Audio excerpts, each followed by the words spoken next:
During my son's wedding, the bride suddenly hissed at me, "Get out of here and don't come back. You're not welcome here." I just smiled and said, "Okay, but I'm not leaving alone." Her smug smile faded when she saw who was coming with me. She lost control. Before we continue, please subscribe to the channel and write in the comments what time it is where you are now. I was sketching drainage patterns for the southeast corner when the doorbell rang. March afternoons in Portland usually meant peace. Retired life finally offering what 40 years of deadlines never did. Time to think. Time to plan gardens instead of buildings. The bell rang again. Insistent. Rufus stood on my porch, grinning like he'd won the lottery. A woman I'd never seen before stood beside him, her hand resting on his arm with practiced ease. "Dad, we're engaged!" My son's words tumbled out before I could ask them inside. "I wanted you to meet her right away." The right away struck me first. No phone call, no gradual introduction, just this sudden presentation like showing off a car he'd bought on impulse. "Come in," I managed, stepping aside. "This is unexpected." I know. Rufus practically vibrated with nervous energy as they entered. "But when you know, right?" The woman extended her hand. "Celeste Morgan, I've heard so much about you, Mr. Boyd. Rufus says you designed half the notable buildings in Portland." Her grip was firm, confident. Manicure expensive. French tips, recent. "Notable is generous," I replied. "Functional is accurate. Please call me Delbert." She smiled and immediately began cataloging my entryway.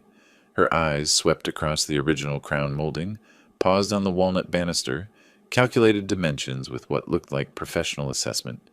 "This craftsmanship is extraordinary. You don't see this quality anymore." "Built in 1923, I said, watching her absorb the information like someone appraising inventory. We moved to the living room. I offered coffee, which they accepted. As I prepared it in the kitchen, I could hear Celeste asking Rufus about square footage, property lines, neighborhood development patterns. Her voice carried that smooth professionalism I recognized from years of contractor meetings, people who measured value before appreciating beauty. "So," I said, returning with the tray, "tell me how you two met." Rufus launched into the story with too much enthusiasm. Networking event. Industry connection. She was consulting for a luxury real estate firm. He was presenting on sustainable development. Their eyes met across the conference hall. Very cinematic, Celeste supplemented with precise details. "I work with high net worth clients primarily. Property portfolios, investment strategies, estate transitions." She said high net worth 3 times in 5 minutes. When I met Rufus, his passion for ethical development impressed me. So many people in our industry just chase profit. "What about your family?" I asked. "Where are they?" She deflected smoothly. "Seattle originally, but we weren't close. I prefer looking forward rather than back. Rufus has told me wonderful stories about you, though. Retired architect, widower, built this beautiful home. He clearly got his talent from you." The compliment felt rehearsed. I sipped my coffee and said nothing. "Actually," Rufus said, pulling papers from his messenger bag, "Celeste suggested something I think shows real maturity. A prenuptial agreement, for transparency and mutual protection." He handed me the document like it was proof of her virtue. I put on my reading glasses slowly, buying time to process this development. The contract was thick, 20 pages of legal language. "This is thorough," I said. "My attorney drafted it," Celeste explained. "I believe in protecting both parties. Marriage is a partnership, but smart partnerships have clear terms. Don't you agree, Delbert?" I flipped through the pages. Clause 7. All family assets acquired during marriage subject to equal division. Family assets, not marital assets. Family. Clause 12. Inheritance received during marriage becomes marital property after 1 year. "Has Rufus had independent legal review?" I asked. "Dad, it's fair. Celeste wouldn't—" "I'm sure," I interrupted gently. "Just standard practice, son. Any major contract deserves 2 perspectives." Rufus looked wounded. Celeste touched his arm, redirecting his attention with subtle pressure. "Would you like to see the rest of the house?" she asked me. "I'm fascinated by this period's architecture." We toured the rooms. She photographed crown moldings, supposedly for inspiration, but her angles captured more than decorative details. In the master bedroom, she paused by the window, overlooking the garden. Such a large house for one person, she observed. Have you considered what happens to it eventually? The question landed with calculated weight. Eventually is a long way off, I replied. Of course, she smiled. I only meant estate planning is crucial. Rufus mentioned you haven't updated your will recently. Did he? My tone cooled. That's a private matter between father and son. She backtracked with professional grace.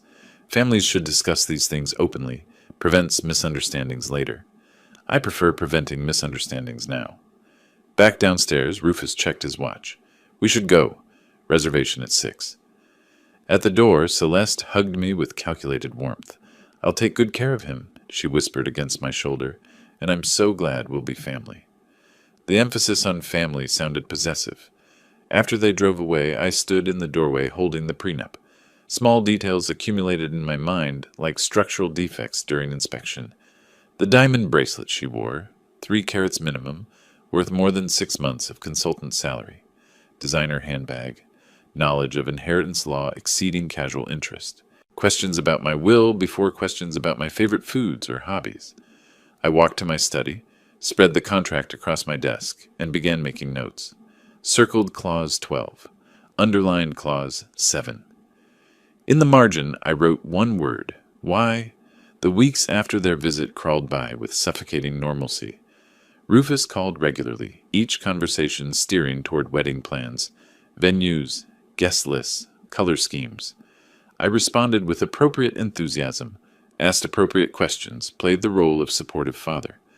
The prenuptial contract sat in my study drawer. Twice Rufus asked if I'd reviewed it thoroughly. Twice I deflected, still reading through the details. Truth was, I'd read it 17 times. Each reading revealed new concerns buried in legal language. But concerns weren't evidence. They were only instincts, and instincts don't convince sons blinded by infatuation. Mid-April arrived with unusual warmth. My former colleague, Robert Chen, called about meeting for lunch downtown. He wanted advice on retirement planning, transitioning from active practice to consulting work. I agreed. The restaurant he chose, Cascade Room, occupied a renovated warehouse in the Pearl District. I arrived 15 minutes early, my habit from decades of client meetings. The hostess seated me at a table near the window. Good natural light. I reviewed the menu, wondering if Robert would be late as usual, when movement across the restaurant caught my attention. I looked up and went completely still. Celeste sat at a corner table, partially obscured by a decorative column. A man in an expensive suit sat across from her, early 40s, dark hair, confident posture. Their body language screamed intimacy. She leaned close, her hand covering his on the table. His thumb stroked her wrist with familiar ease. My first instinct was to stand, march over, demand an explanation. My hand was halfway to pushing back my chair when 40 years of architectural discipline overrode emotion. Confront her now with what? Having lunch with someone? She'd have an explanation ready. Business meeting, old friend, innocent coincidence. I needed more than a single observation. I needed pattern. I signaled the waiter. Could I move to that table instead? I gestured toward a spot where a potted plant would provide partial concealment. Better lighting for my work papers. From my new position, I had a clear sightline they couldn't detect. I pulled out my phone, pretended to check messages, and activated the camera. Through the foliage, I photographed them. For 20 minutes, I watched with the attention to detail I'd once applied to blueprint reviews, cataloged every gesture, her fingers tracing his forearm, his hand briefly touching her cheek, the way they shared a dessert with a single fork, laughing at some private joke. When the waiter brought their check, the man paid without hesitation. Expensive bottle of wine, multiple courses visible on the bill even from my distance. They were comfortable together, practiced. This wasn't a first date or second meeting. This was an established relationship. When they prepared to leave, she kissed his cheek and lingered there, her lips near his ear. He whispered something that made her laugh, not the polite laugh she'd used in my living room, but something genuine and unguarded. They exited separately, professional caution suggesting they understood the need to hide. I waited 5 full minutes, paid my own bill quickly with cash, and followed to the parking area. The man climbed into a black Mercedes sedan. I photographed it, capturing the license plate clearly. Robert Chen arrived 20 minutes late, with profuse apologies about traffic. I barely registered our lunch conversation. My mind churned through implications, possibilities, strategies. After we finished, I drove directly to the office of Philip Torres, a journalist I'd known for 20 years through Chamber of Commerce networking. "Philip, I need a favor," I said. "A discreet one." He looked up from his computer. "Discreet usually means trouble. Information only. License plate to name." He studied my expression. "Legal trouble?" "Family trouble. I need to know who someone is before making decisions." Philip leaned back in his chair. "Remember when I needed an architect's assessment before buying that house on Thurman? You found those foundation issues. Probably saved me $50,000. I remember. Consider us even." He took the plate number I'd written down. 30 minutes and 2 phone calls later, he had the information. Daniel Kraus, real estate agent at Premier Properties Northwest. Specializes in luxury estates. Over $2 million. I searched for Daniel online while still in Philip's office. Found his professional profile with photograph. Same man from the restaurant. Match confirmed. Now I needed depth.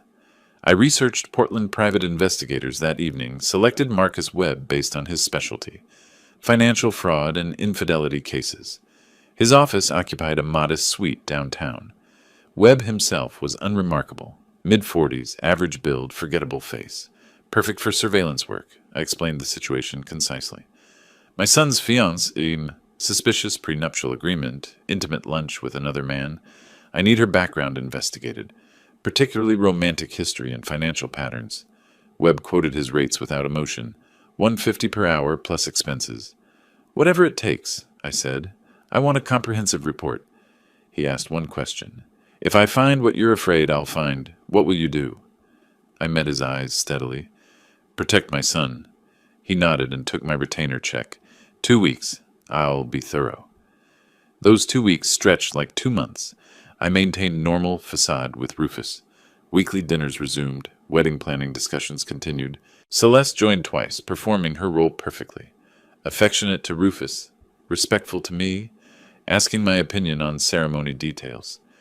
Each time I smiled, offered suggestions, watched her with new understanding. She was good, really good. If I hadn't seen her with Daniel, I might believe the performance myself, but I had seen. And now I was waiting for proof. Webb called on May 2nd. "Report's ready. You'll want privacy when you read it." We met at his office. The folder he handed over was thick, at least 60 pages. "Took some digging," Webb said, "but the pattern's clear. She's done this before. Twice." I opened the folder and began reading. Marriage certificate from 2019. Celeste Morgan to James Whitfield. Portland businessman. Divorce filing from 2021. Settlement, $180,000 plus vehicle. Marriage certificate from 2022.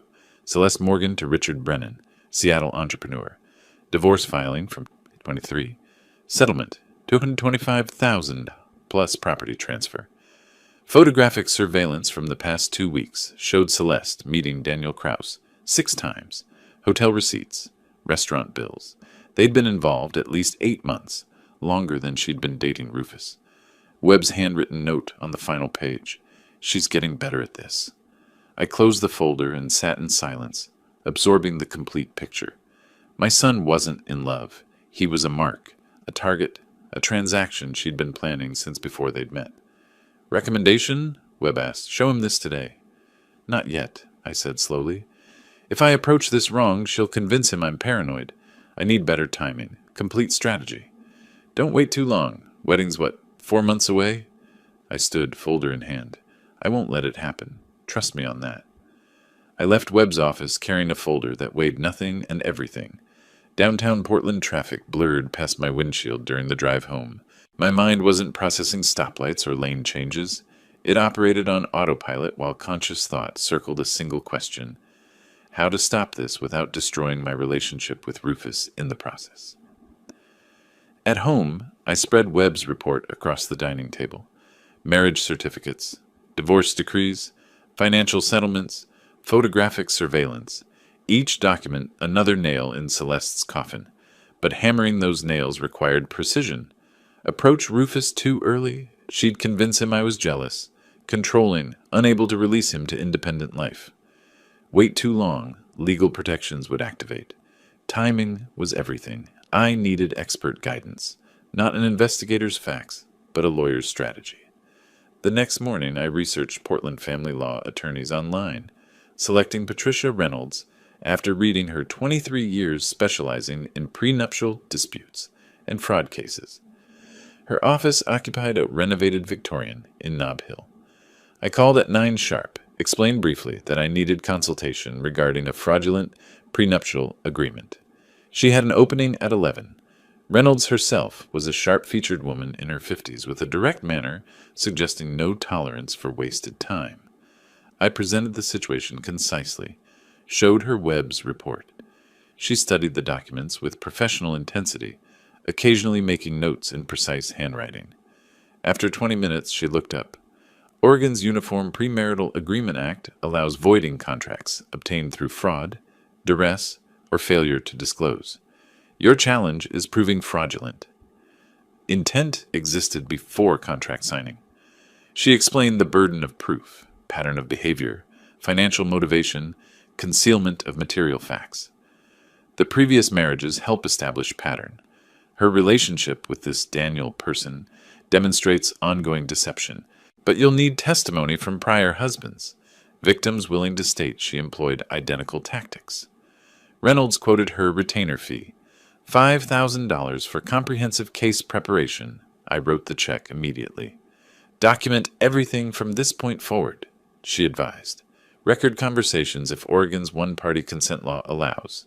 It does, if you're a participant. Get your son's permission to record family discussions about wedding planning. Don't tell him why yet. I left with a legal roadmap. That afternoon, I returned to Webb's office.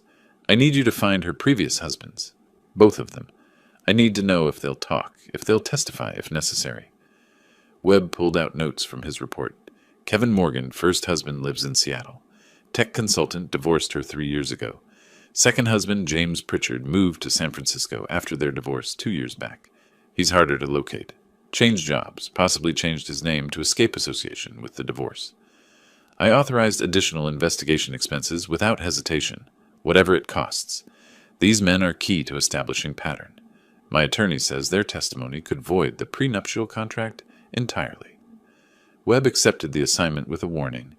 Some divorce victims don't want to relive trauma. They might refuse involvement. Then I'll convince them, I said. They deserve to know she's doing it again. That evening, Rufus called about weekend brunch with Celeste. She wanted to bond more with Dad before the wedding. I seized the opportunity. Son, I've been thinking. This is a significant time in your life. Would you mind if I recorded some of our conversations? Family history project. Capturing stories, advice, memories. Something you and Celeste can look back on years from now. Rufus, touched by the sentimental notion, agreed enthusiastically. That's really thoughtful, Dad. Celeste will love that. I purchased a professional recording device the next day. Discrete model used by journalists. Voice-activated, 8-hour capacity. Tested it thoroughly. Audio quality was excellent. Oregon law permitted recording conversations where one party consented. I wasn't breaking any laws, just building an evidence foundation. I created an encrypted folder on my computer, labeled Family Archive 2025. Began a meticulous documentation system. Date, time, participants, key statements, potential legal relevance. Saturday arrived. I activated the recording device in my shirt pocket before Rufus and Celeste arrived for brunch. She entered with practiced warmth, kissed my cheek, brought expensive bakery pastries, complimented recent garden work. Over coffee, the conversation flowed naturally toward estate planning. Celeste initiated smoothly. Delbert, Rufus mentioned you haven't updated your will since his mother passed. That's 8 years. Estate law changes. Tax implications shift. Have you considered reviewing it? I played my role perfectly, slightly confused, appreciative of her concern. I suppose I should. Never been good with legal paperwork? You understand these matters? She leaned forward, eager. I work with attorneys regularly through real estate transactions. I'd be happy to recommend someone. Or we could discuss his family. Understanding everyone's situation helps with long-term planning. Family planning? I repeated carefully. You mean after you and Rufus marry? Exactly. Combined household finances, shared resources, coordinated investments. Modern families operate as economic units. Rufus chimed in, oblivious. Makes sense, Dad. Celeste has a business degree. She's better at financial strategy than either of us. I nodded slowly, plain elderly confusion. So you're suggesting what exactly? Celeste's smile sharpened microscopically. Just transparency. Understanding what assets exist, how they're structured, what succession plans are. Prevents family conflicts later. I noted how quickly later entered her vocabulary. She was already planning my death. I'll think about it, I said mildly. After they left, I immediately uploaded the recording, time-stamped key moments. Her language revealed everything. Combined household, shared resources, succession plans. She wasn't planning marriage. She was planning acquisition. Over the following 2 weeks, Celeste increased contact frequency, called me directly, ostensibly asking opinions about wedding details, venue selection, catering choices, guest list, but conversations always drifted toward my property. This house is so large. Have you considered downsizing? Rufus and I could buy it from you at fair price. You could move somewhere more manageable. Another time, life insurance policies. Do you have adequate coverage? Rufus should be beneficiary, obviously, but have you structured it properly? Each probe grew more blatant. I recorded everything, maintained my naive persona. You're so thoughtful to help with these things. I never know what I'm doing. Internally, I cataloged her tactics with clinical precision. She was accelerating the timeline, trying to secure legal hooks before the wedding. Why the rush? Webb's surveillance showed Daniel Kraus pressing her, their relationship strained by her extended investment in Rufus. She was managing 2 men simultaneously, and the pressure was mounting. She was making mistakes, getting sloppy. Perfect. Late that second week, I transformed the spare bedroom into a command center, purchased a large corkboard, colored pins, index cards, string. At its center, Celeste's photograph from the engagement announcement. Left side, timeline of her relationship with Rufus. Right side, previous marriages with Kevin Morgan and James Pritchard. Top, financial motivations, property targets. Bottom, legal strategy options. Colored strings connected related elements. This visual architecture helped me see the entire pattern simultaneously, identify gaps in evidence, plan next moves. I photographed the board daily, tracking the evolution of the case. One evening, reviewing the latest recording of Celeste probing about my investment portfolio, I sat in that command center and let myself feel the cold fury I'd been suppressing. She actually said, "You're 62," like she was calculating years until inheritance. Most people avoided discussing a parent's mortality. She led with it, and Rufus just nodded along, thinking she was being practical. He couldn't hear what I heard. The assessment, the calculation, the timeline. She wasn't planning a wedding. She was planning an acquisition schedule. Not while I was breathing. 3 more weeks of careful performance. 3 more weeks of recorded conversations where Celeste probed estate planning, suggested property consolidations, calculated my mortality like an actuarial table. Each recording added to the growing file. Each interaction strengthened the legal case Patricia Reynolds was helping me build. Then Webb called. Found Kevin Morgan, lives in Seattle, works as tech consultant, divorced Celeste 3 years ago. I mentioned the investigation regarding her current engagement. He got very quiet, then asked if the new victim had children. Webb paused. When I said grown son, Morgan said, "Tell the father I'll talk to him." Not to an investigator, to the father directly. So I was driving to Seattle on a Thursday morning in June. Interstate 5 stretched north through familiar landscape. Evergreens, exits I'd taken during business trips decades ago.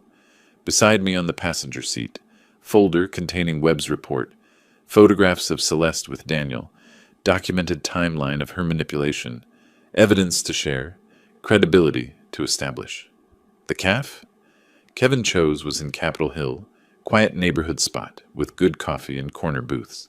I arrived 30 minutes early, selected a table with clear sightlines to the entrance, positioned myself to observe. Kevin Morgan entered at the appointed time, average height, professionally dressed in business casual, carrying visible caution in his body language. I recognized him from the photograph Webb had provided.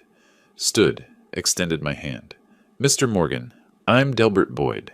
Thank you for agreeing to meet. He shook my hand, assessed me carefully before sitting. Your investigator said she's engaged to your son. How old? 37. Kevin winced visibly. Perfect age. Old enough to have assets. Young enough to rebuild career. I was 39 when I met her. I ordered coffee for both of us. Didn't rush into interrogation. Instead asked, How are you now? 3 years later? Kevin appreciated the question. Better. Rebuilt my consulting practice, though I lost a key client in the divorce settlement. She positioned herself on paper as a business partner, despite never working a day in her life. Financial recovery took 2 years. Emotional recovery is ongoing. His honesty broke the ice. I responded, I'm trying to prevent my son from experiencing what you experienced. That's why I'm here. Not just for legal ammunition, though I need that, but to understand what I'm actually fighting. Kevin nodded slowly. You're fighting a professional. She's not a casual con artist. She's studied this, perfected it, made it a career. Over the next hour, Kevin described the entire relationship arc. Met Celeste at a networking event where she positioned herself strategically near successful attendees. She did research, knew my company name, asked intelligent questions about cloud infrastructure, seemed genuinely interested in my work, not just my income. At least that's what I thought. The courtship was intense. She matched his interests perfectly, introduced him to expensive restaurants. After 4 months, she suggested engagement. Said when you know, you know. I was flattered.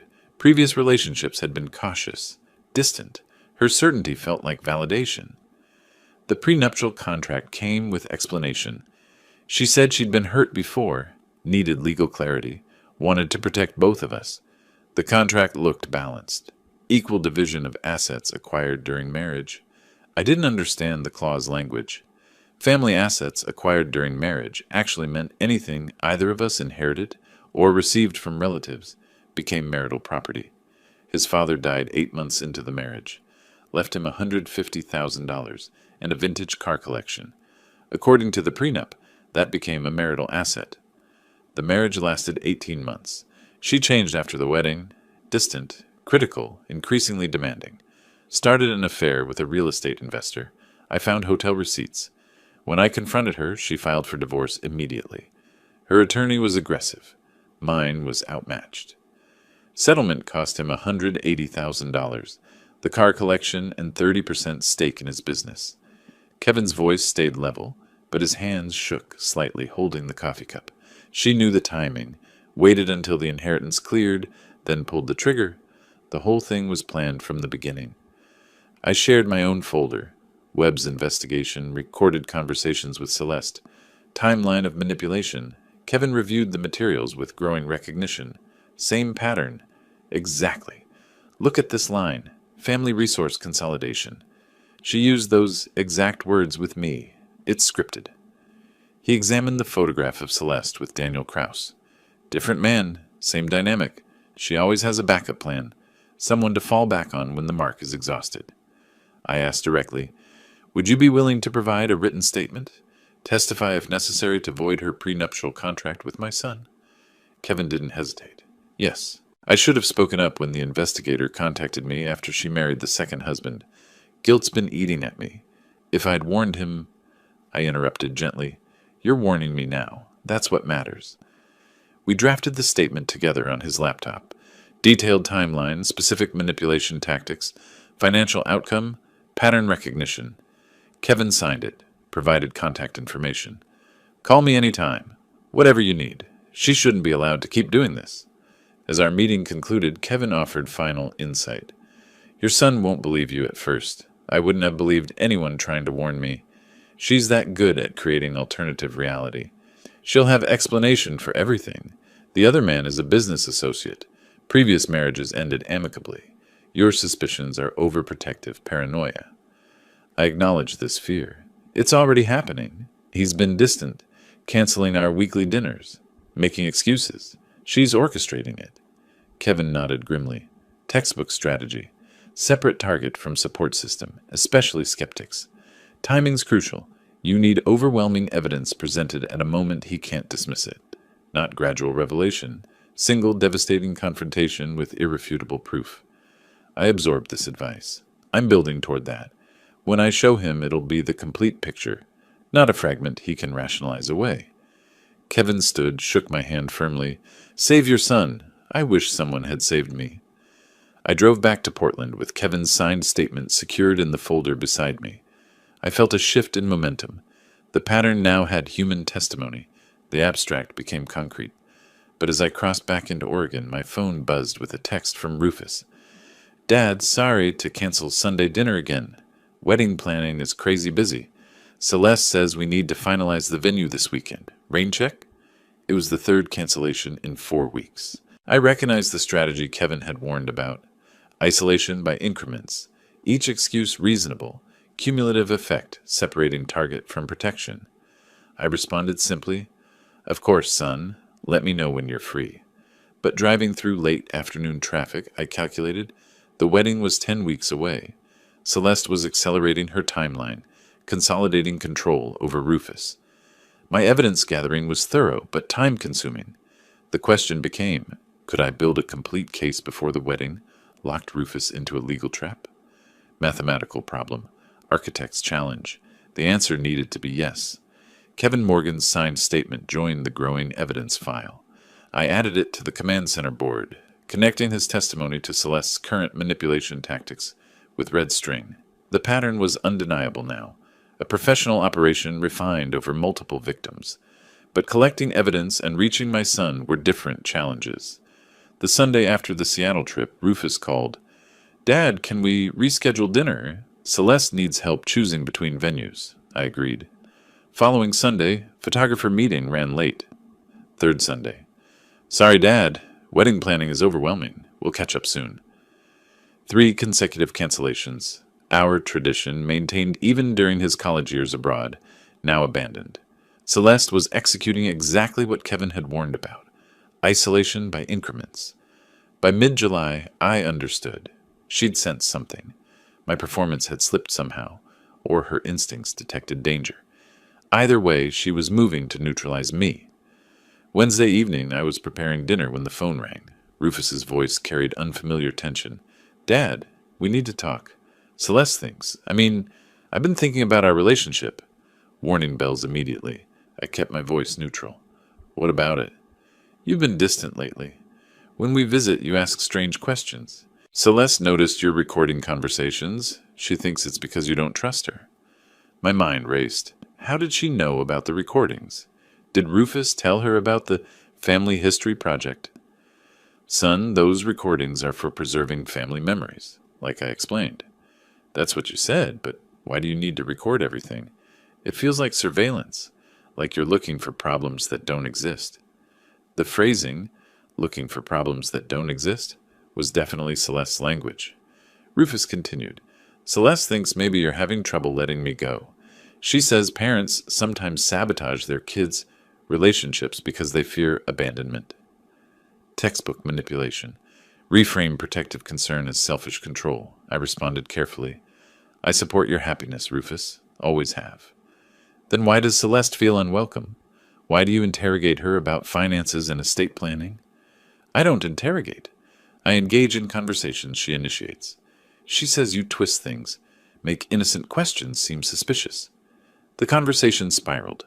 Rufus grew defensive. I remained measured, but felt my son slipping away. The call ended with Rufus saying, Maybe we should take a break from dinners until after the wedding. Give everyone space to breathe. I agreed. What choice did I have? But recognized this as Celeste's victory. Complete isolation achieved. The following morning, I met Reynolds at her office, explained the deteriorating relationship with Rufus, Celeste's counterattack. She listened with professional sympathy. This is expected. She's protecting her investment. Your son is an asset she's cultivated. She won't let you interfere without a fight. Can I approach him now? Show him the evidence? Reynolds shook her head firmly. Partial revelation is dangerous. You'll show him the investigation. She'll explain it away. Your father hired a detective because he's paranoid. You present the previous marriages, she says. I was young, made mistakes, learned from them. You showed Daniel Kraus photographs, she claims. Business associate. Your father's twisting innocent meetings. Every piece of evidence you reveal prematurely becomes inoculation. She builds antibodies against the truth. So I do nothing while she turns him against me? You continue building the case. We need overwhelming proof presented at a moment she cannot spin it. Wedding day itself might be ideal. Public setting, emotional stakes high, her guard lowered by perceived victory. I considered this. You're suggesting I let the wedding proceed to the brink of disaster. I'm suggesting you strike when the target is most vulnerable. Celeste expects opposition before the wedding. She's defending against that. She won't expect opposition at the wedding. Element of surprise is your advantage. That afternoon, Webb called. She met Daniel again. Downtown Marriott, room 847. Spent 3 hours there yesterday. I couldn't get inside, obviously, but I planted an audio device in the hallway near the door. Not admissible in court, but gives us intelligence. He emailed the encrypted audio file. I downloaded it, played the recording through headphones. Hotel corridor sounds, elevator dings, footsteps, muffled voices. Then a door opening, Celeste's laugh, Daniel's lower voice. The door closed, but the device captured their conversation through poor insulation. Quality was marginal, but words emerged clearly enough. 10 more weeks of this charade? 8. Wedding's August 16th. After that, timeline accelerates. And the father? He's a problem? Handled. I have isolated the son effectively. Old man can suspect whatever he wants. Rufus won't believe him now. Sound of ice and glass. Movement. You said that about Morgan's brother. He nearly derailed everything. This is different. Rufus is more malleable. No close family except father, and I've poisoned that relationship. After the wedding, the prenup activates. Give it 18 months. 18 months playing devoted wife? I've done longer. Remember the contractor? 2 years of that tedium. This one's easier. He actually believes I love him. Cruel laughter from both. I stopped the playback. Sat in silence. Hearing her voice, not the warm tone she used with me, but cold calculation with Daniel, crystallized everything. This wasn't romance gone wrong. It was premeditated fraud, and Rufus was completely blind to it. The following Sunday, I violated my own strategic patience. Drove to Rufus's apartment unannounced, hoping to catch him alone. He answered the door with surprise, bordering on irritation. "Dad, what are you doing here?" "Wanted to see you. We've barely talked in weeks." He didn't invite me inside. We talked in the doorway, awkward and stilted. I tried an indirect approach. "Son, have you had an independent attorney review the prenuptial contract?" "Why would I need that? Celeste's attorney drafted it fairly. Standard practice to have separate legal counsel." "Dad, stop. This is exactly what Celeste warned about. You're trying to undermine our relationship." "I'm trying to protect. I don't need protection. I'm 37 years old, capable of making my own decisions." I saw Celeste's purse on the entry table, realized she was inside listening, probably coached this entire exchange. "Rufus, please, just listen." "No, you listen. If you can't support this marriage, maybe you shouldn't attend the wedding. Think about that." He closed the door. I stood in the empty hallway, feeling defeat. Driving home, I understood. Reynolds was right. Partial approach failed. I needed overwhelming confrontation, not gentle persuasion. But the cost was watching my son drift into disaster while I prepared. Back home, I updated the caseboard with latest developments. Created a new section. Counterattack timeline. Documented each cancellation. Rufus's changing language. Celeste's escalating control. Added the transcript of the hotel recording. Photographs Webb had captured.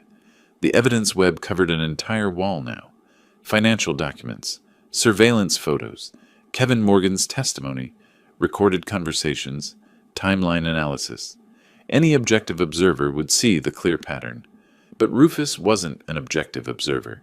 He was the target, the mark, the victim in progress.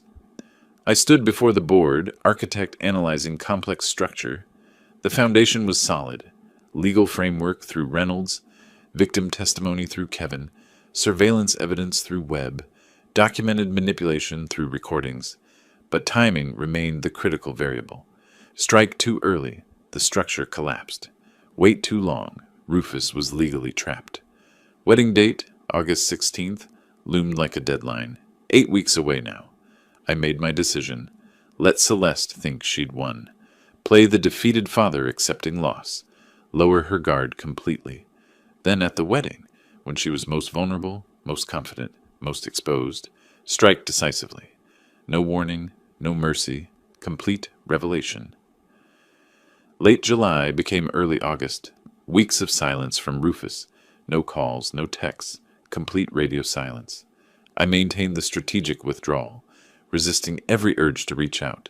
Let Celeste believe she'd won. Let her guard drop. Meanwhile, the work continued. Webb submitted final surveillance reports. Celeste and Daniel met 4 times in 10 days as the wedding approached. Hotel rooms, expensive restaurants, extended afternoons at his waterfront condo. Each meeting documented, photographed, time-stamped. The pattern was clear. They were planning the post-wedding phase, confident in their scheme. Patricia Reynolds organized the evidence into a legal presentation. Victim testimony, financial documentation, surveillance materials, recorded conversations, prenuptial analysis.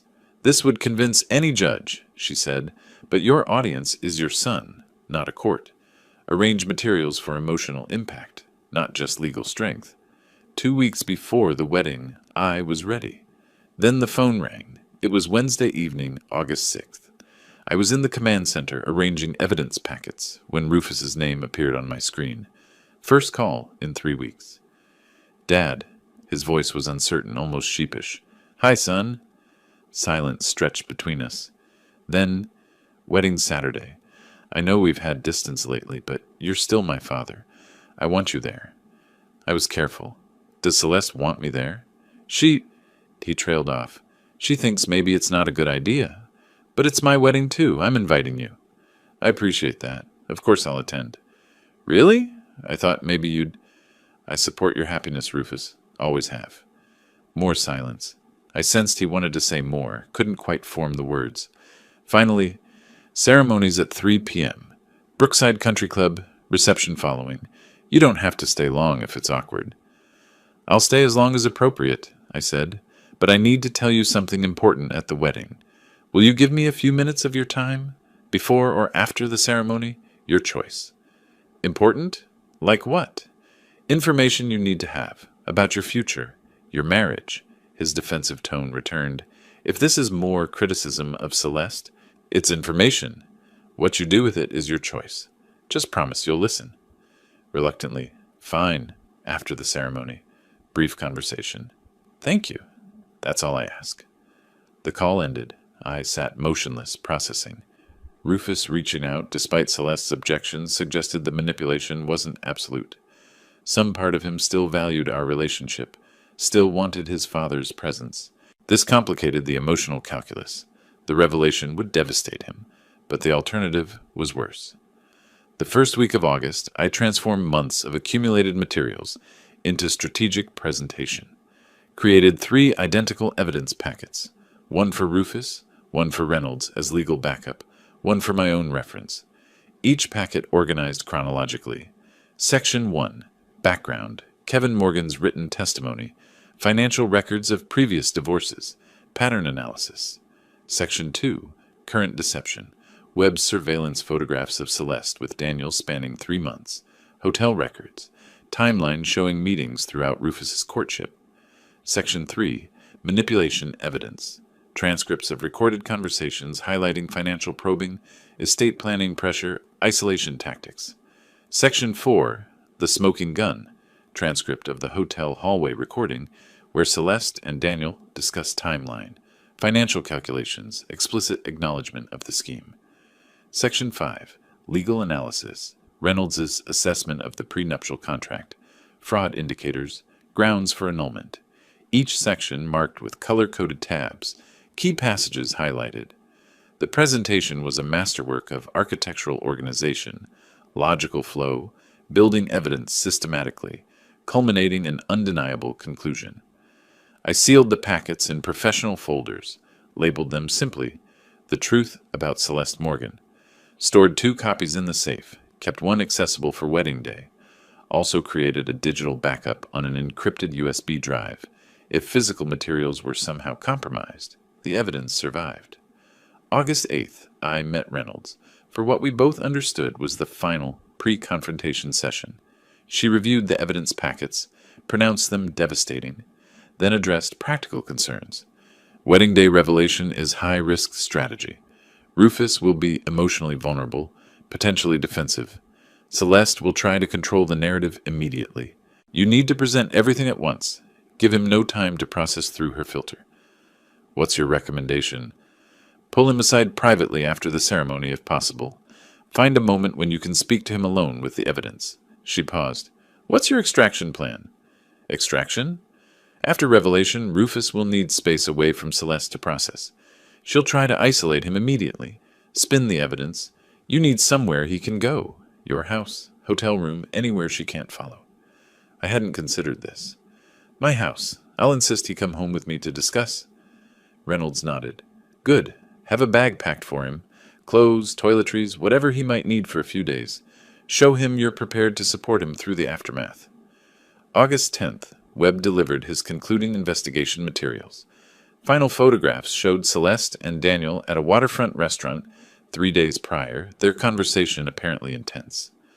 Based on their body language and duration, 2 hours, I'd say they're finalizing post-wedding plans. She's stressed, he's reassuring. Timeline's approaching, and she's feeling pressure. Webb also provided financial intelligence. I pulled Daniel's recent transactions through a source I have. He's paid for all their hotel rooms, dinners, even bought her expensive jewelry she probably won't wear around Rufus. He's invested significantly in this relationship. I absorbed this additional dimension. So Daniel's a victim too, in his way? Willing victim. He knows what she's doing to your son. That recording proved it. He's complicit. Webb extended his hand. Good luck. This has been the most satisfying case in years, stopping a predator before she completes the cycle. August 12th, evening, 4 days before the wedding. I was reviewing the evidence packets when the phone rang again. Rufus's voice. Ceremonies at 3 p.m. Brookside Country Club. I know I already told you, but I wanted to make sure you're really coming. I'll be there, son. Okay, thanks, Dad. After he hung up, I sat in silence. That night, I wrote a letter to Rufus, sealed it in an envelope to be opened only if the confrontation went catastrophically wrong. Explanation of the investigation, motivation, evidence location, apology for method, but not for intention. Place the letter in my safe deposit box with instructions for my attorney. Backup plan in case of worst outcomes. August 15th, Friday evening, night before the confrontation. I prepared methodically, laid out my formal suit, ensured the evidence folder was ready, tested the recording device, small digital recorder that fit in my jacket pocket, reviewed key talking points for presentation, ate a light dinner, needed a calm stomach tomorrow, sat in the command center one final time, reviewing the evidence board, months of work compressed into tomorrow's minutes. I photographed the entire board with my phone, visual record of the investigation's evolution, then systematically dismantled it, filed the materials. The command center transformed back into a guest bedroom. Physical evidence removed, but psychological preparation complete. That night, sleep was elusive. I lay in darkness, mind running through scenarios. Best case, Rufus sees the truth immediately, leaves with me, cuts contact with Celeste. Worst case, Rufus believes her spin, chooses fiancé over father, proceeds with wedding. Most likely, confusion, denial, gradual acceptance over hours or days. I was prepared for all scenarios, but hoped for swift recognition.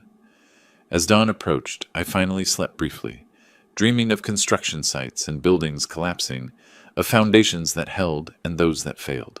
Woke at 6. Wedding day had arrived. Wedding morning arrived with gray Portland skies, threatening rain that never came. I dressed methodically. Formal charcoal suit, white shirt, conservative tie. The evidence folder slipped into my jacket's inner pocket. Weight barely noticeable, but presence constant. Digital recorder tested one final time. Battery full, memory clear. Voice activated function engaged. I arrived at Brookside Country Club 90 minutes before the ceremony. Wanted to observe the setup, understand venue layout, identify private spaces where post-ceremony conversation with Rufus could occur. The club occupied rolling hillside overlooking Willamette Valley, manicured lawns, vintage architecture, discreet wealth.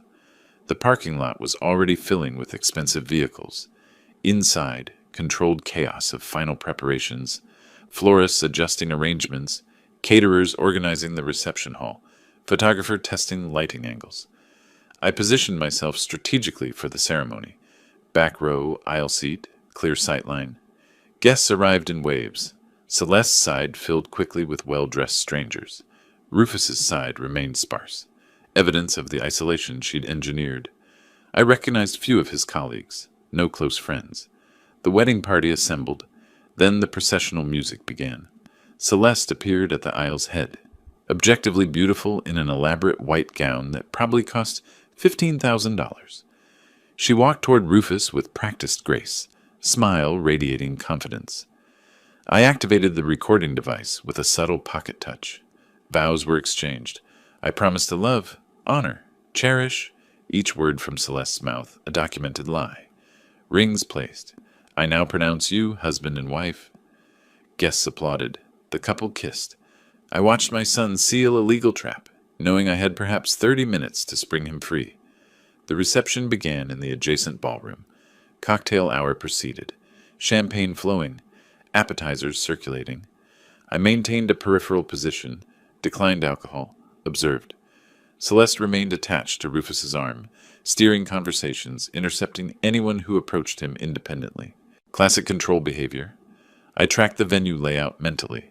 Main ballroom, side rooms for private conversations, emergency exits, DJ booth with microphone set up for toasts. Identified optimal private space, small library off the main hallway. Door closes, windows provide light, furniture suitable for document review. Reception transitioned to seated dinner. Assigned seating placed me at table 8, far from the head table where the newlyweds sat elevated. Deliberate slight, undoubtedly Celeste's arrangement. Throughout dinner I watched her. She was radiant, victorious, completely confident. Perfect. Then dessert concluded, and the DJ announced, "Now we'll hear from the bride's parents," followed by father of the groom. Before toasts began, Celeste excused herself from the head table. She detoured to my table, leaned down close, voice low enough only I could hear. "Delbert, I want to thank you. You raised a wonderful son. Your job is complete now." She paused, gauging my reaction. I remained expressionless. "This is my family now. Rufus and I discussed it. We need space to build our marriage without interference, meaning you should probably leave soon. You've been here for the ceremony. That's sufficient." "Rufus asked me to stay for toasts," I said calmly. "Rufus asks for many things when he's being sentimental. I'm telling you what's actually best for him. And frankly," her mask slipped slightly, contempt breaking through, "you're excess here. You don't fit with our friends, our lifestyle, our future. Go home. Don't come back." She straightened, smoothed her dress. I spoke quietly. "All right, Celeste." She smiled, vindicated. "But I'm taking someone with me when I leave." She paused, processed this. "Taking someone? What does that mean?" "You'll see shortly." Something in my tone finally registered. Her confidence wavered microscopically. "What are you—" "Enjoy your reception, Celeste. What's left of it." I stood, walked toward the DJ booth. She watched, uncertainty blooming into concern, but couldn't pursue without creating a scene. I reached the DJ booth as the bride's parents concluded their generic well wishes. The DJ extended the microphone. "You're next, sir, father of the groom." I accepted the microphone, stepped to where the entire reception could see me. 200 faces turned my direction. Rufus watched from the head table, anxious but expecting a conventional toast. Celeste's expression showed first real alarm. "Thank you all for attending this celebration. I'm Delbert Boyd, Rufus's father." Standard opening. Guests relax slightly. Traditionally, this is the moment for a toast. Celebration, well wishes. Welcoming a new family member? Pause. "I'm not giving that toast. What I have to say is more important than tradition. Rufus," I looked directly at my son, "I need to speak with you. Privately. Immediately. This cannot wait." The room's energy shifted, sensing irregularity. Rufus half stood. "Dad? What are you—" "Rufus, I need to speak with you. Privately. Right now. This is extraordinarily important." Silence blanketed the reception. Celeste's face drained of color. This can wait. Let's continue the reception. Address family matters later. No, I interrupted firmly. This cannot wait. Rufus, give me 10 minutes. Private conversation. What I show you will change everything. Reception frozen in confused silence. Guests whispered, uncertain whether this was planned drama or real conflict. Rufus stood fully, torn between my urgency and Celeste's restraining hand on his arm. She hissed something inaudible. He shook his head, stepped away from the table. 10 minutes, Dad. Then you need to explain why you're disrupting my wedding. He walked toward me. Celeste rose to follow. I raised my hand. Just Rufus. This conversation is between father and son. He's my husband now, Celeste protested. I have a right. You have no rights to this conversation. Rufus, please. Library down that hall. Just us. Rufus nodded, uncertainty clear but curiosity stronger. We walked toward the exit. Behind us, Celeste called. Rufus, don't let him manipulate you. Whatever he's about to say. Her voice faded as we entered the hallway. I guided my son to the library, opened the door, gestured inside. Rufus entered. I followed, closed the door firmly. Through the wood, muffled sounds of the agitated reception. We were alone now. The moment of truth had arrived. The library door clicked shut. Silence pressed against us, thick, anticipatory, breakable. Rufus stood near the bookshelf, arms crossed defensively, jaw set, his wedding suit still perfect, boutonniere still fresh, husband for less than 3 hours. All right, he said tersely. 10 minutes. You've destroyed my wedding reception for this. Show me whatever evidence justifies that. I removed the folder from my jacket, placed it on the mahogany table centered in the room, maybe 2 inches thick, months of investigation compressed to portable form. My hands were steady. I'd spent too long preparing for this moment to tremble now. Before I open this, understand something. Everything inside was legally obtained. Nothing fabricated, nothing misinterpreted. Independent verification available for every claim. Why are you talking like a lawyer? Just show me. I opened the folder to the first section. This is testimony from Kevin Morgan. Rufus frowned. Who? Celeste's first husband. His expression flickered. Surprise. She told me she'd never been married. I slid the document across the table. Read it. He picked up the pages reluctantly, began scanning. Kevin's statement was detailed. Courtship timeline, engagement after 4 months, prenuptial contract, marriage duration, financial manipulation, divorce settlement costing him $180,000 plus business stake. Rufus read slowly, color beginning to drain. This could be fake. Anyone could write. Kevin signed it. Notarized statement. He's willing to testify under oath. Here's his contact information. Call him right now if you doubt. I pushed my phone across the table. Rufus stared at the document, not reaching for the phone. There's a second husband, I continued quietly. James Pritchard. Similar pattern, similar outcome. She's done this before, Rufus. Twice. You're the third target. No. The word came out weak. She would have told me. Why would she tell you? That information destroys the illusion she's carefully built. I opened the second section. Photographs spilled across the table. Celeste and Daniel Kraus at restaurants, entering hotels, walking through parks. Timestamps spanning March through August. Who is that? Rufus asked, voice hollow. Daniel Kraus, real estate agent. They've been involved for at least 8 months, longer than she's known you. I laid out images chronologically.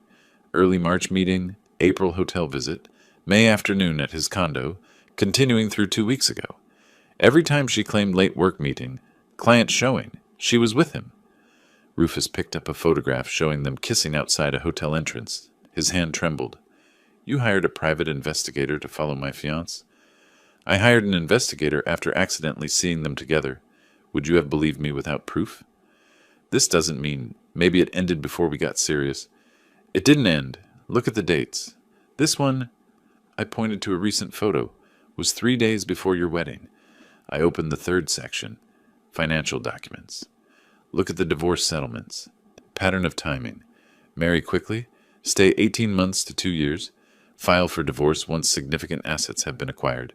Your prenup, it's designed to maximize her financial access after 1 year. Stop! Rufus's voice broke. This is... He couldn't finish. I pressed forward, had to complete the presentation while his defenses were crumbling. During wedding planning, I recorded family conversations. You gave permission, remember, of Family History Project? Rufus nodded numbly. I recorded because I suspected manipulation. I opened my laptop, cued audio files. Listen. I pressed play. Celeste's voice filled the library, warm and concerned. Delbert, have you updated your will recently? Estate planning is so important. Recording continued through her probing questions about property value, inheritance structure, succession planning. Each clip showed calculated financial interests masked as helpful concern. Rufus listened with growing horror. One more piece, I said. Most important. I cued the final audio file. This was recorded in a hotel hallway. Audio quality isn't perfect, but the words are clear enough. I pressed play. Celeste's voice emerged, talking to Daniel. 8 more weeks of this charade. Her laugh, cruel and calculated. Daniel. And the father? He's a problem? Handled. I've isolated the son effectively. Old man can suspect whatever he wants. Rufus won't believe him now. Sound of movement, ice clinking. Daniel, you said that about Morgan's brother. Celeste, this is different. Rufus is more malleable. After the wedding, the prenup activates. Give it 18 months.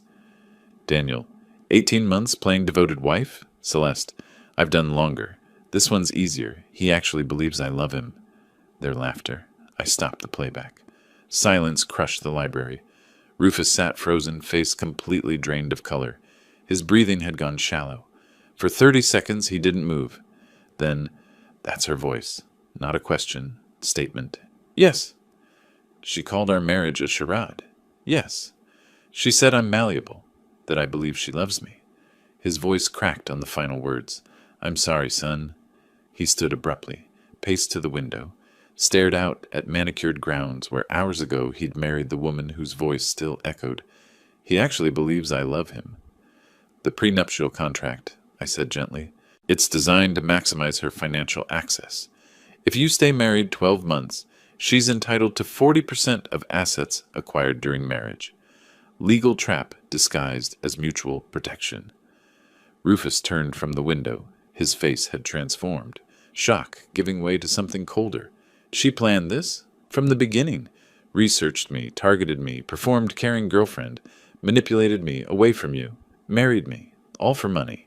Yes. What do I do? His voice was empty. First decision is simpler. Do you continue this reception celebrating a marriage that's built on lies, or do you end it now? He looked at the closed door. Beyond it, 200 guests waited. Celeste waited. Music probably playing. I end it, he said quietly. Then louder. I end it now. He walked to the door, yanked it open, strode down the hallway toward the reception. I followed, carrying the folder. We entered the reception hall together. The music stopped. The DJ noticed our entrance. Conversations died as guests turned. Celeste stood from the head table, relief crossing her face, until she saw Rufus's expression. He walked directly to her, stopping 3 feet away, the entire room watching. The wedding is canceled, Rufus announced, voice carrying to every corner. Gasps rippled through the guests. Celeste's face went white. Everyone can leave. Reception is over. I apologize for the disruption, but this marriage was a mistake. Please go. He turned, walked back toward the exit. Celeste found her voice. Rufus, what did he tell you? What lies? The truth, Rufus said without turning. About Daniel. About your previous marriages. About your plans for our marriage. He's lying. He's manipulating you. Showed you fabricated evidence. Rufus stopped. Turned. I heard your voice, on recording, discussing timeline, calling me malleable, laughing about how I actually believe you love me. Her face drained further. That was taken out of context. What context makes 18 months of charade acceptable? She had no answer. Stop. Just stop, Celeste. He looked at the confused guests. Please leave. This is over. Celeste turned on me, screaming, You destroyed my wedding. I'll sue you for harassment, defamation, invasion of privacy. Everything was obtained legally, I said calmly. One-party consent recording laws, standard surveillance, voluntary testimony. Your attorney will confirm it's admissible. You'll regret this, both of you. I'll take everything in court. You'll get nothing, Rufus said. The prenup is void due to fraud. My attorney's already prepared annulment papers. He walked toward the exit. I followed. Behind us, chaos erupted. Guests standing, confused conversations, Celeste's voice rising in desperate protest. We pushed through the doors into evening air, father and son, together. We drove away from Brookside Country Club in silence. Rufus sat in the passenger seat, still wearing his wedding suit, minus the boutonniere he'd torn off and discarded. His hands trembled slightly, shock settling into his system like poison. At my house, he went directly to the guest room, his childhood bedroom, essentially unchanged, and stayed there 3 hours. I didn't intrude. Let him process alone.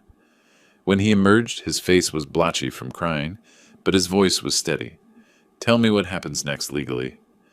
That night, we called Patricia Reynolds. She arrived within the hour, spread evidence across my dining table, explained legal strategy. Rufus listened like a man receiving a terminal diagnosis, absorbing information about dissolution of the life he thought he'd built. 5 days later, Celeste's attorney served papers. She was suing for breach of contract and emotional damages. $1 million. Reynolds smiled when she read it. Perfect. She's engaging on legal ground where we're strongest. We met in Reynolds' office a week after the wedding confrontation, morning light through windows. The three of us around a conference table covered with legal documents and evidence files. Reynolds reviewed Celeste's lawsuit with professional detachment. She's claiming you breached the prenuptial contract by refusing to honor the marriage, seeking enforcement of contract terms plus emotional distress damages. Classic aggressive legal posturing meant to intimidate you into settlement. Rufus looked exhausted. Can she win? No. The contract was procured through fraud. Your father documented that extensively. But we'll need to prove fraudulent intent in court. That means presenting all evidence publicly.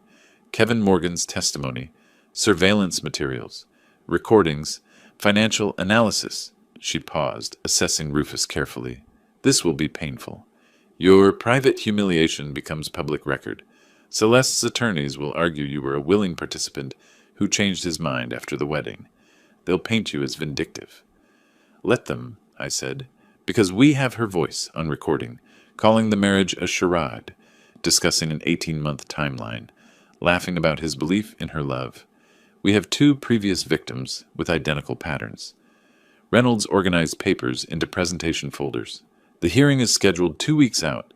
I'll file a counter motion to void the contract based on fraud. We'll request the court also refer the matter to the district attorney for criminal investigation. The week before the hearing, Reynolds conducted practice testimony with Rufus. She played opposing counsel, attacking his credibility with brutal efficiency. Mr. Boyd, isn't it true you willingly pursued a relationship with Ms. Morgan? That you proposed marriage? That you signed the prenuptial agreement after reviewing its terms? Rufus, exhausted from emotional turmoil, struggled to maintain composure. Yes, but I didn't know. Didn't know what? That relationships require trust? Or did you simply regret your decision and concoct an elaborate fraud narrative to escape consequences? That's not. You hired a private investigator to follow your fiancé, recorded private conversations. These are actions of a paranoid, controlling individual, not a victim. Rufus's hands clenched. Reynolds softened, returned to her normal tone. That's what they'll do. Twist facts, attack character. You need to stay calm, stick to evidence. When they attack, respond simply. I believed I was in an honest relationship. Evidence proved otherwise. The courthouse hearing room was smaller than I expected. Wood paneling, judge's bench elevated, gallery seating for perhaps 30 people. Celeste sat at the plaintiff's table with 2 attorneys. Designer suit, projecting confidence. She avoided eye contact with us. Judge Margaret Chen, mid-50s, reviewed the filings with evident skepticism toward Celeste's claims. Reynolds presented our case first. Your Honor, this isn't a simple contract dispute. It's exposure of systematic fraud. Ms. Morgan has a pattern of targeting financially stable men, marrying quickly, positioning herself legally, then divorcing profitably. Mr. Boyd is the 3rd known victim. We have testimony from a previous husband. Kevin Morgan took the stand, sworn in, recounted his experience. Celeste's attorney objected repeatedly, irrelevant to current case, but Judge Chen allowed testimony. Pattern evidence is relevant to fraudulent intent claims. Kevin was articulate, detailed, credible. Described identical courtship tactics, prenuptial manipulation, financial devastation. Under cross-examination, Celeste's attorney tried discrediting him. Isn't it true you're bitter about your divorce? That you've contacted Ms. Morgan's subsequent partners, seeking revenge? I contacted this young man's father, Kevin corrected firmly, to prevent him from suffering what I suffered. That's not revenge. That's decency. Gallery observers took visible notice. Reynolds then played the hotel recording. The courtroom heard Celeste's voice. 18 months of charade. He actually believes I love him. Laughter. Judge Chen's expression hardened. Celeste whispered urgently to her attorneys. Reynolds' financial expert, forensic accountant Thomas Brennan, testified about Celeste's divorce settlements. 2 previous marriages, both ending in substantial financial transfers, pattern of timing suggesting calculated extraction. Based on documentation, Ms. Morgan's income from consulting work averages $40,000 annually, yet her lifestyle exceeds 3 times that income. The discrepancy is explained by divorce settlements totaling over $400,000 combined. Celeste's attorneys argued circumstantial evidence, character assassination, selective presentation, but momentum had shifted decisively. Judge Chen delivered her ruling from the bench. Having reviewed evidence, including recorded admissions, testimony from a previous victim, and financial analysis, this court finds the prenuptial agreement was procured through fraudulent misrepresentation and concealment of material facts. The contract is void. Plaintiff's claims for breach and damages are dismissed with prejudice. She paused, consulting notes. Furthermore, evidence suggests potential criminal fraud. The court is referring this matter to Multnomah County District Attorney for investigation into possible charges under Oregon fraud statutes.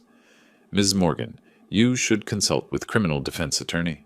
The gavel struck. Celeste's face went ashen. Her attorneys immediately requested private conference. Reynolds leaned toward us. That's complete victory. She has nothing now. Outside the courthouse, late August afternoon, sunshine felt surreal after the windowless hearing room. Reporters approached, but Reynolds deflected them professionally. Rufus stood on the steps, physically present but emotionally distant. It's over? He asked quietly. The civil case is over, I confirmed. Criminal investigation is beginning. But for you, yes, you're free. He nodded slowly, processing. I still can't believe I didn't see it. Every sign was there. She's a professional. That's the point. Making marks, not see signs. We walked to the parking structure. Reynolds followed, carrying her briefcase of legal documents. The district attorney's office will contact you both for statements. Likely they'll prosecute. Evidence is overwhelming. She'll probably accept a plea deal rather than trial.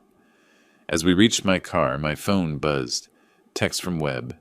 Daniel Kraus just posted public statement distancing himself from Celeste. Claims he was misled about nature of her relationship with Rufus. Rats fleeing sinking ship. I showed Rufus the message. He read it without expression. Then finally something like satisfaction crossed his face. Good, he said. Let everyone know what she is. We drove home together. Weeks passed. Rufus stayed in my guest room, emerging gradually from shock. First week, mostly silent. Second week, small conversations. Third week brought the apology I hadn't requested, but he needed to give. Dad, I owe you an apology, Rufus said one evening, for doubting you, for choosing her manipulation over your protection. You saw what I couldn't. I'm sorry. You trusted someone you loved, I replied. That's human nature. She exploited it professionally. You listened when it mattered. At the wedding, you gave me those 10 minutes. That took courage. How do we fix our relationship? Same way you'd fix any structure. Assess foundation, repair cracks, rebuild systematically. We resumed Sunday dinners. Simple routine, gradually rebuilding connection. Fourth Sunday, he mentioned starting therapy, counselor specializing in manipulation recovery. She's helping me identify the tactics I missed, he said. That awareness prevents repeat, I confirmed. A month later, Rufus raised finances. Wedding cost 50,000. My savings are gone. I'll loan you 50,000. 3% interest. 5-year repayment. He looked surprised. You don't have to charge interest. This is a loan, not a gift. Loans preserve responsibility. You'll repay this because you'll take ownership of recovery. He signed the agreement carefully. Thank you for treating me like an adult who made an expensive mistake. Early September, Reynolds called with updates. DA accepted Celeste's plea deal. 3 years probation, restitution, criminal record. She left Portland. License revoked, reputation destroyed. Based on your case, Reynolds added, DA found 2 additional potential victims. You stopped a serial predator. Late August afternoon, Rufus and I stood on my terrace overlooking Portland. Sunset painted the sky orange and purple. I've been thinking about trust, Rufus said. I trusted her blindly. Now I'm paranoid. Neither is healthy. Trust is important, I agreed, but verification is more important. Trust, then verify. Watch for consistency between words and actions. Celeste's words were perfect. Her actions revealed truth. Like blueprint inspection, he said, design can be beautiful, but you verify the calculations. Exactly. You're an architect's son after all. He smiled. First genuine smile in months. I'm lucky. Some people don't have a father who builds cases to save them. Some do. They just need to recognize protection when it's offered. I recognize it now. We stood in comfortable silence as the sun set, relationship healed, justice served, fresh start established. The architect's work was complete. If you like this story, please like this video, subscribe to the channel, and share your impressions of this story in the comments. To listen to the next story, click on the box on the left. Thank you for watching.